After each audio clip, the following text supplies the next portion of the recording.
एक राजा और एक रानी थी। दोनों एक दूसरे को बहुत प्रेम करते थे। राज्य में खुशहाली थी, प्रजा भी खुशी थी। राजा को बहुत प्रेम देती थी, प्रजा सुखी थी और कोई दुख नहीं था। राजा अपनी पत्नी से बहुत प्रेम करता था। समय बहुत अच्छे से बीत रहा था। राजा की पत्नी समय रहते गर्भवती हुई और 9वें महीने उसने एक बेटी को जन्म दिया। लेकिन भगवान की करनी कुछ और ही थी। बेटी के जन्म के पश्चात ही रानी चल बसी, जिससे राजा को बहुत सदमा लगा। राजा के मन में बैठ गया, जो यह बेटी हुई है, इसी के कारण रानी की मृत्यु हुई है। क्योंकि राजा रानी को बहुत प्रेम करता था और राजा की हालत अब पागलों जैसी हो गई थी। वह अपनी बेटी को बिल्कुल भी प्यार नहीं करता था, ना ही उसकी तरफ देखता था। उसने कह दिया कि यह कुलक्षणी हुई है, इसी के कारण मेरी रानी की मृत्यु हुई है, इसलिए यह बेटी नहीं है, ये तो मेरे लिए कुलक्षणी पैदा हुई है। राजा को सबने समझाया कि देखो, जो होना था वो हो गया, क्योंकि रानी जो थी बड़ी धार्मिक प्रवृत्ति की महिला थी, भगवान शिव की बहुत पूजा करती थी।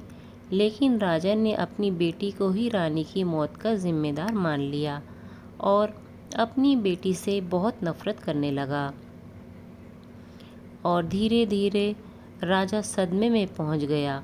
ना तो उसका कामकाज में मन लगता और ना ही राजा अन्य विषय में कोई राय देता था। यह देखकर मंत्री, घर रिश्तेदार, नातेदार सबको चिंता होने लगी। अगर राजा इसी तरह रहेंगे तो राज्य का क्या होगा? पड़ोसी राज्य के जो राजा हैं वो आक्रमण कर देंगे। इस तरह हमारा राज्य तो खुशहाल राज्य है, वो बर्बाद हो जाएगा, इसकी तरक्की रुक जाएगी। सबने राजा को खूब समझाया, लेकिन राजा के मन से रानी की यादें निकल ही नहीं रही थी। राजा की फूल सी पुत्री रोती रहती, लेकिन राजा उसे नज़र भर कर देखता भी नहीं था। दासियां ही उस राजकुमारी का लालन पालन कर रही थी। राजा तो उसे कुलक्षणी कहता था और इसलिए उसका नाम ही कुलक्षणी पड़ गया। अब रिश्तेदार और मंत्रियों ने सलाह दी, अगर ऐसे ही हुआ तो कैसे चलेगा, इसलिए उन्होंने राजा से दूसरा विवाह करने का प्रस्ताव रखा, जो राजा को सही लगा, क्योंकि राजा को रानी के गम भुलाने के लिए यह भी ज़रूरी था और उस अबोध बच्ची के लिए भी माँ की ज़रूरत थी। दासियाँ कब तक उसका लालन पोषण करती, उसे भी तो एक माँ की ज़रूरत थी। लेकिन जब दूसरी रानी आई तो कहते हैं, जब पिता ही प्रेम नहीं करता था तो दूसरी माँ क्या प्रेम करती। वह भी उससे नफरत करती थी। भला दूसरे के बच्चे को कोई क्यों अपनाने लगा। धीरे धीरे समय बीतने लगा। राजकुमारी अब 1 साल की हो गई और राजा उससे देखता भी नहीं था। वह ठुमक ठुमक के चलती थी, तब भी राजा का मन न पिघलता। राजा तो बस उसे नफरत की नज़रों से देखता था। इसका फ़ायदा दूसरी रानी उठाती थी। अब दूसरी रानी जो पेट से हो गई और उसने भी एक कन्या को जन्म दिया। इस बार रानी सही सलामत थी और लड़की का प्रसव भी सही से हुआ। राजा बहुत खुश था कि उसकी रानी बिल्कुल ठीक थी। बेटी होने की खुशी में राजा ने मिठाइयाँ बंटवाईं, उसका नामकरण संस्कार किया। उसका नाम राजा ने लक्ष्मी रखा। अब लक्ष्मी और कुलक्षणी साथ साथ पलने लगी। दोनों धीरे धीरे समय बीत रहा था।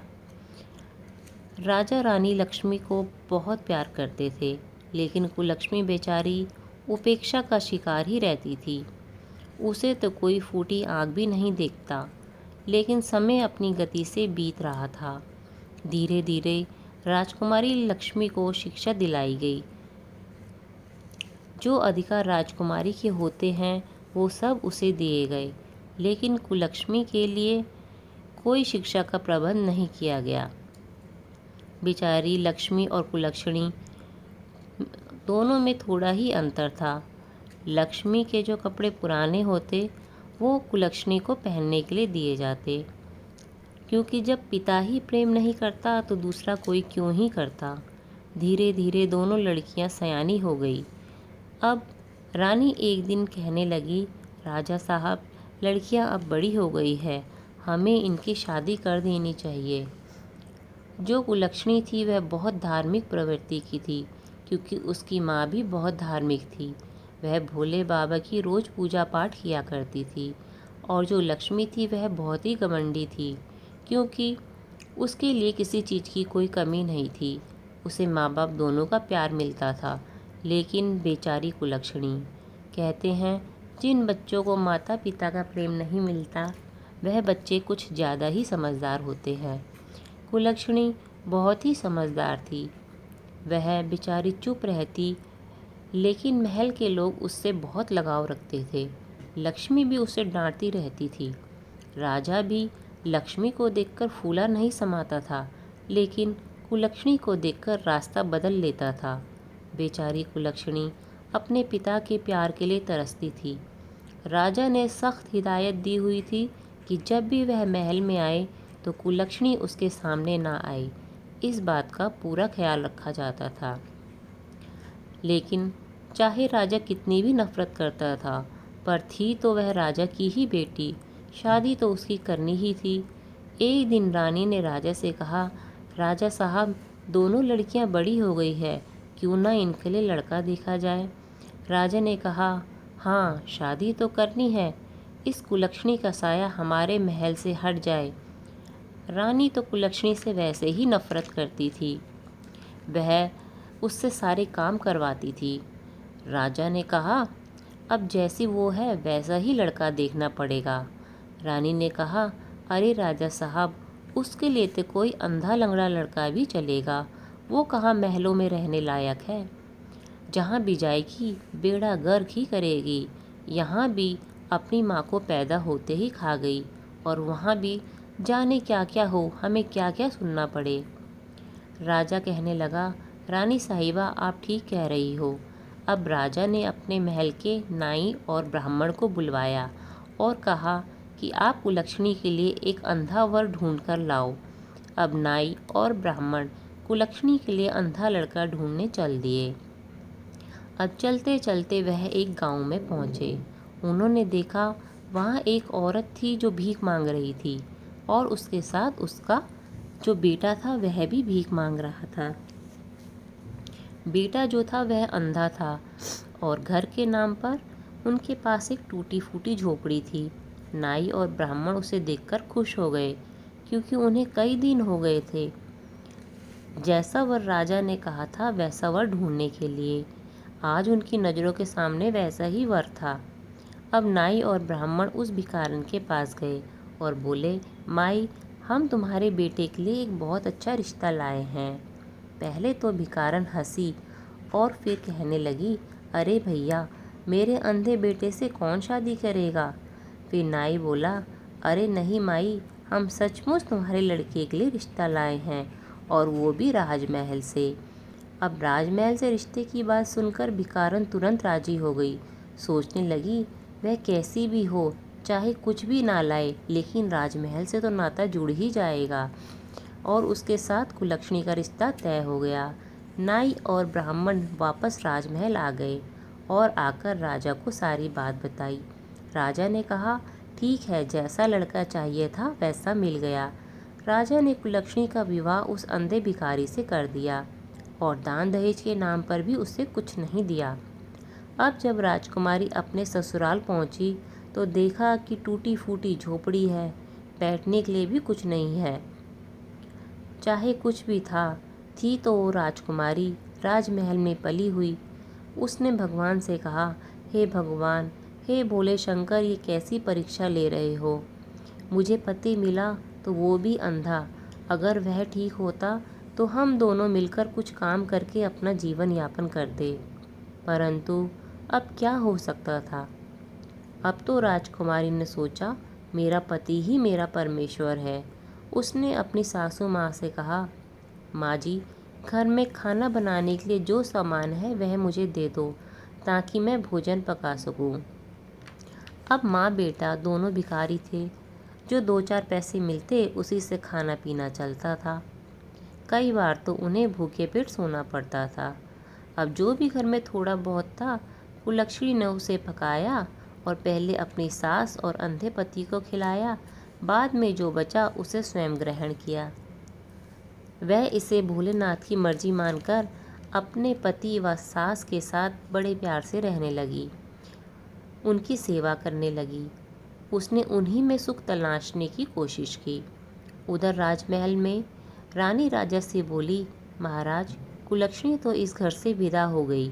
अब आप लक्ष्मी के लिए वर तलाश कर उसका अच्छे से विवाह कराइए। राजा ने फिर नाई और ब्राह्मण को बुलवाया और कहा, एक अच्छे से राजकुमार की तलाश करो।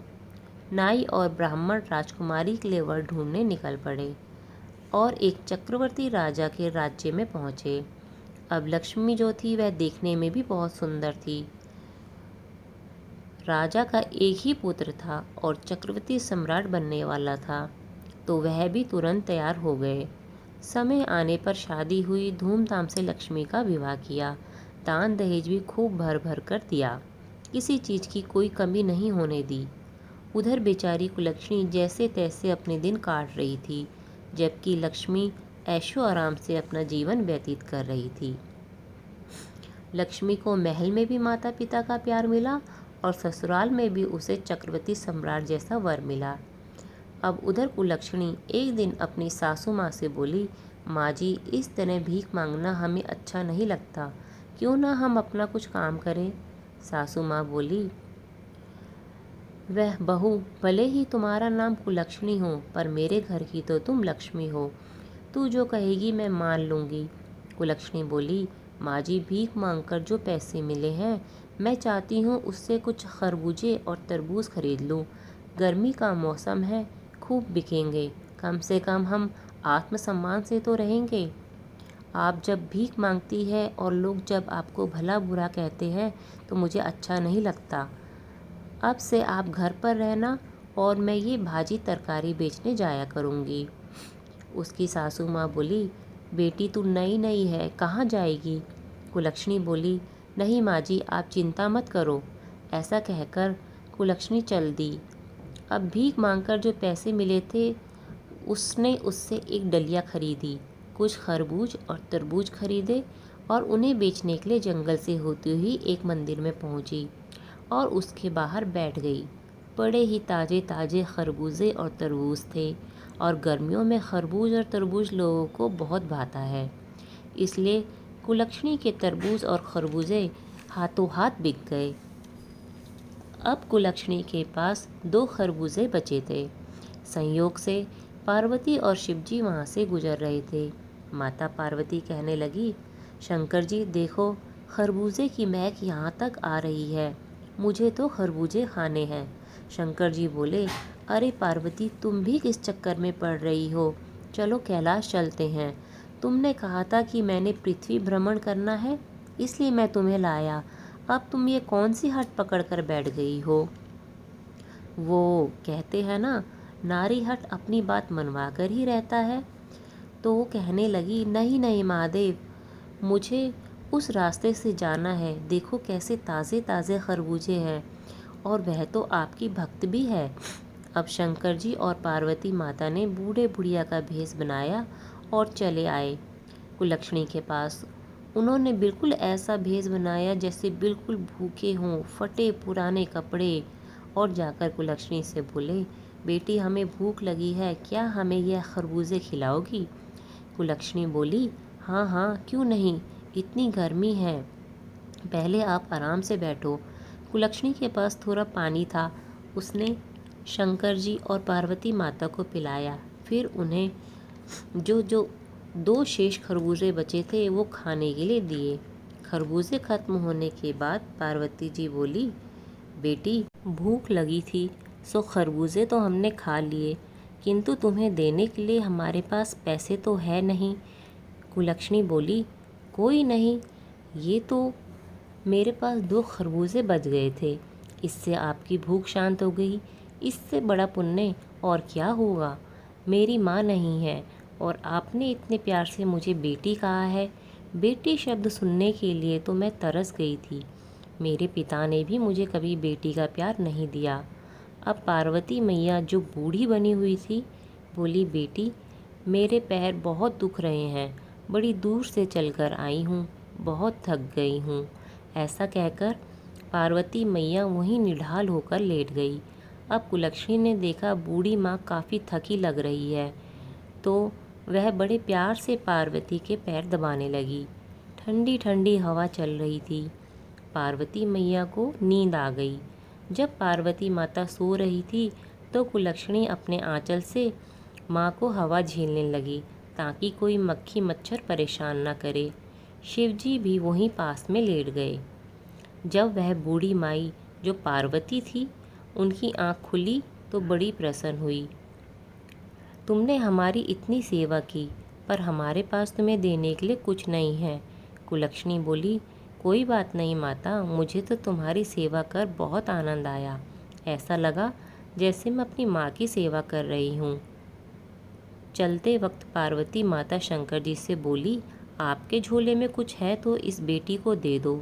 शंकर जी बोले, मेरे पास तो कुछ नहीं है।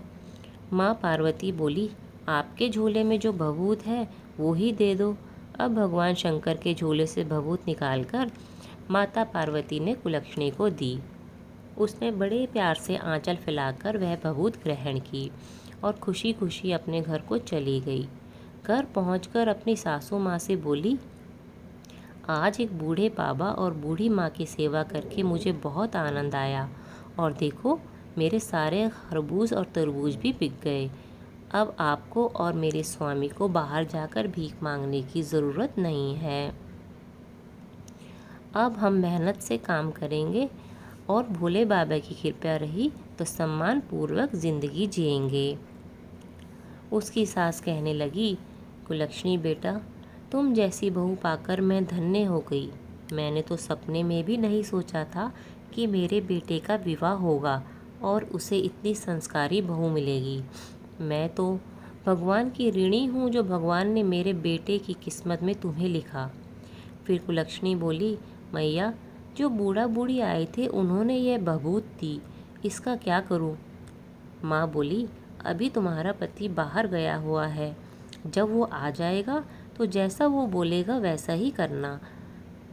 अब शाम हो गई थी। पति आया तो कहने लगी, एक बूढ़े बाबा और बूढ़ी माँ ने मुझे ये भभूत दी है, इसका क्या करूं? तो वो बोला, इसे घर के चारों कोनों में डाल दो, कुछ घर में छिड़क दो और कुछ तुलसी में डाल दो, बाकी जो बचे उसे संदूक में रख देना। कुलक्षणी ने वैसा ही किया। रात को खाना बनाया, अपनी सासू माँ को खिलाया, अपने पति को खिलाया, फिर खुद खाकर घर की सफाई कर सो गई। जब सुबह उठी तो देखा झोपड़ी तो महल में बदल गई। चारों कोने जगमगा रहे हैं।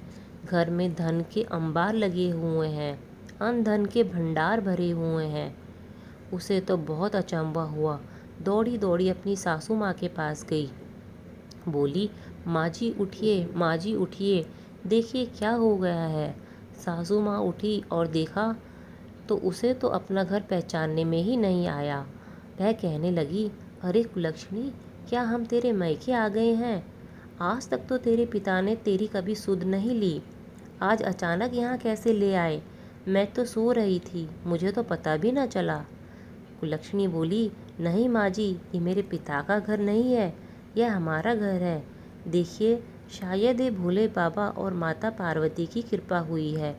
हो सकता है जो बूढ़े बाबा और माता आए थे वो साक्षात भोले बाबा और माँ पार्वती थी।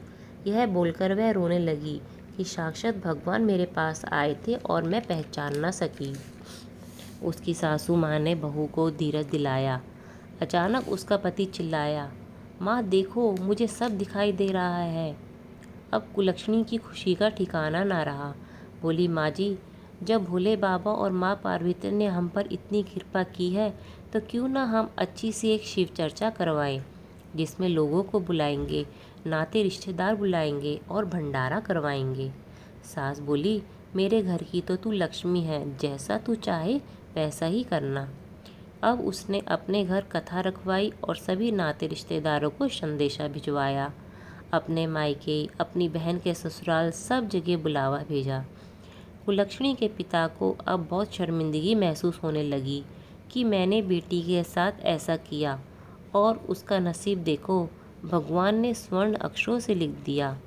जब कुलक्षणी और लक्ष्मी की शादी हो गई थी तो उसके बाद उसके माता पिता कोढ़ी हो गए थे, जिससे उसका राज्य भी धूमिल होता जा रहा था। उसमें घुसपैठ होने लगी थी। उसका पिता नाम का ही राजा रह गया था। जब लक्ष्मी आई तो उसने देखा कि कुलक्षणी के तो खूब ठाट बाट है। घमंडी तो लक्ष्मी पहले से ही थी। वह कुलक्षणी से कहने लगी, तुझे ये सब कैसे मिला? कुलक्षणी ने पूरी बात बताई। लक्ष्मी तो कुलक्षणी को नीचा दिखाना चाहती थी, लेकिन जिसे भगवान उठाना चाहता है उसे कौन रोक सकता है? वह कब किसको ऊपर उठा दे और कब किसको नीचे गिरा दे, कोई नहीं जानता। अब कुलक्षणी से पूछकर सारी बात जानकर लक्ष्मी अपने पति से बोली, देखो जी, मैं भी खरबूजे बेचने जाऊंगी। उसका पति जो चक्रवर्ती सम्राट था बोला, ये कैसी बातें कर रही हो? तुम्हें किस चीज़ की कमी है? तुम्हारी बहन तो गरीब थी, उसकी सेवा देखकर भगवान ने उस पर कृपा करी है। तू क्यों जलन से मरी जा रही है? तुझे किस चीज़ की कमी है? पर लक्ष्मी जी ठान बैठी कि नहीं, मैं तो जाऊंगी। इस पर उसका पति बोला, ठीक है, नहीं मानती तो जा। अब लक्ष्मी एक डलिया में खरबूजे डालकर मंदिर के बाहर बैठ जाती है। संयोग से उस दिन भी शिव और माता पार्वती उधर से गुजरे। खरबूजे बड़े ताजे ताजे थे। पार्वती बोली, देखो जी, मुझे खरबूजे खाने हैं। शिव जी ने बहुत समझाया पर पार्वती नहीं मानी। अब दोनों ने बूढ़े बूढ़ी का भेष बनाया और लक्ष्मी के पास जाकर बोले कि हम लोग बहुत भूखे हैं बेटी, हमें थोड़ा पानी पिला दो, क्योंकि गर्मी भी बहुत है, और खरबूजे खिला दो। लक्ष्मी उन्हें फटकारती हुई बोली, हटो यहाँ से तुम। सुबह से एक खरबूजा नहीं बिका, ऊपर से तुम लोग खरबूजे मांग रहे हो। जाओ यहाँ से। जब भगवान और शिव पार्वती आएंगे उन्हें क्या खिलाऊंगी? ऐसा बोलकर डंडी दिखाकर उन्हें जाने के लिए बोलने लगी। अब शंकर और पार्वती एक दूसरे को देख मन ही मन मुस्कुराने लगे। फिर वो उठकर जाने लगी। उसने सोचा था भगवान शंकर और पार्वती साक्षात आए होंगे, पर वह बूढ़े बूढ़िया के भेष में भगवान शिव और पार्वती को पहचान न सकी।